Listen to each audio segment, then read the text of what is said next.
WXedge is changing quickly to accommodate the interest and input from our contributors. It's really a unique relationship with our local community, and those contributors are really what makes this website tick.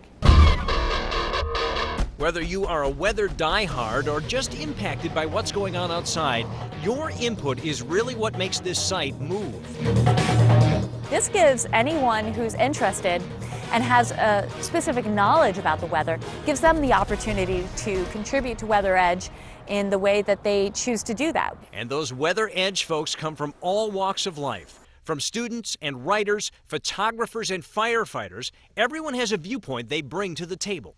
It's kind of cool to see the perspectives that some of them have. It goes beyond just a natural interest in weather. For some, it's a deep-seated desire to understand what others may find hard to figure out.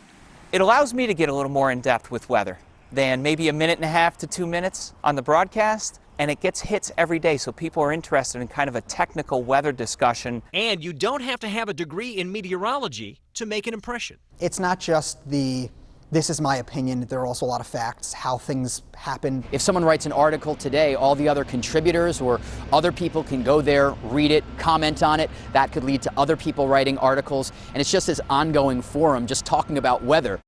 And who are these people who love talking about the weather? Well, as we're finding out, they're regular folks just like you and me. Yeah, I'm telling you, that off to the west. That's that other storm. Yeah, that's what I'm talking about. My draw is just, the love for weather and, the power that nature can really display. But like it is with many things, there are degrees of interest and participation. Take Stephen Barabas of Southbury, a regular weather diehard since the age of 5, quickly turning his fear of weather extremes into a passion. Some events with lightning hitting close by kind of snapped me out of it, and eventually it just grew on me.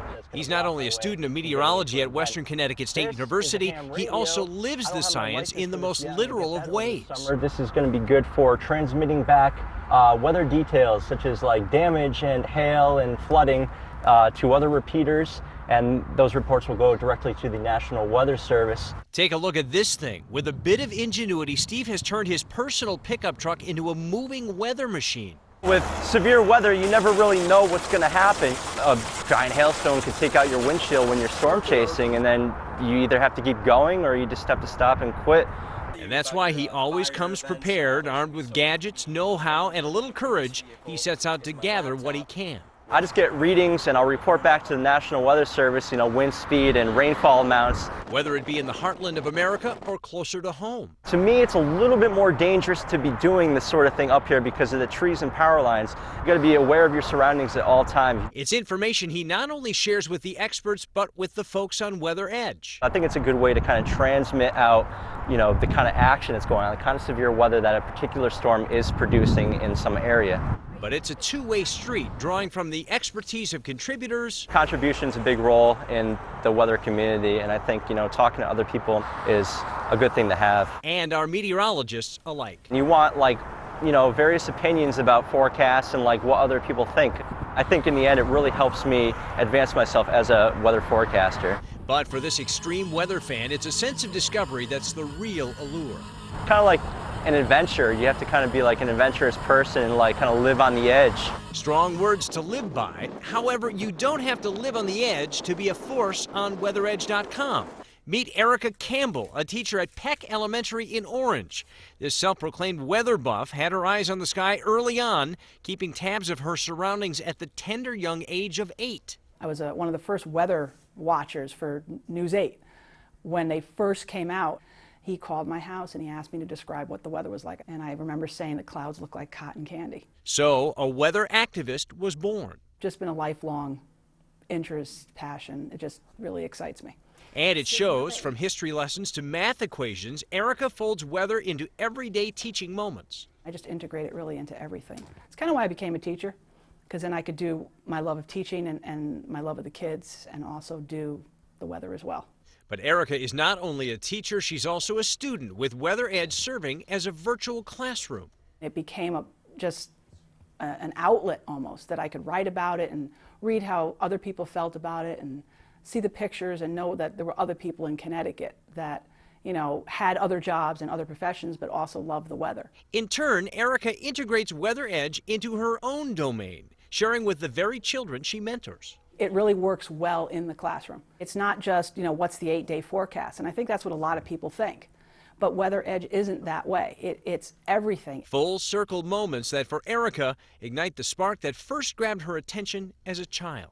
There is so much there to offer. There's so much that everyone on the WeatherEdge teams brings to it. And I think that's what makes it so special. I know that's one of the reasons that I just enjoy doing it.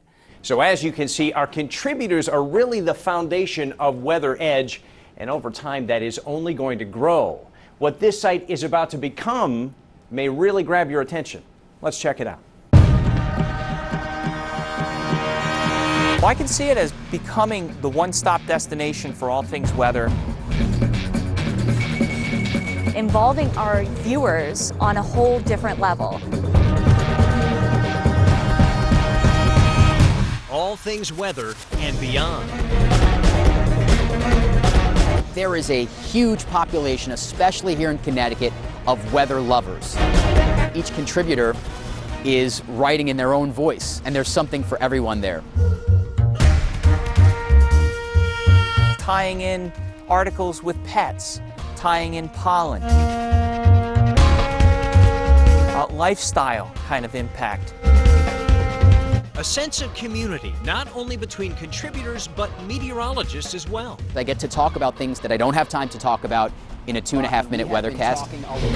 I have a forum to be creative. A forum to explore much more than just the basics. It's a place where folks are not only talking, but sharing everything they see and hear.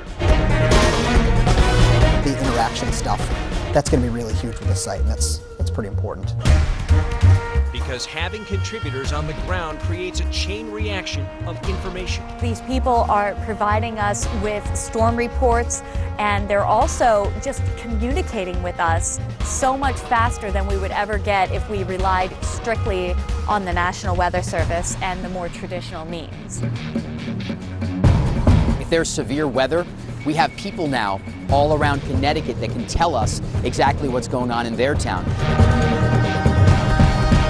A focus on the now, the immediacy of weather, no matter what the situation or the season. I think we're going to see really big impacts of WeatherEdge in the summer and in the winter. The more we can canvass the entire state, the better job we can do at reporting the weather. And it's about keeping everyone in the know when weather reveals its dark side. The fact that there are 200 people that are literally all across the state, 80, 90 different towns, those are the people that can give us information, especially in a severe weather situation. It'll be a totally different ballgame. It can help save a lot of people's lives. And saving lives is what it's all about. And that's it for now. I'm Darren Kramer with this week's edition of Weather's Impact on the Cutting Edge. If you like what you saw, check out WXedge.com for more insight into everything weather. Thanks for being here. We'll see you next time.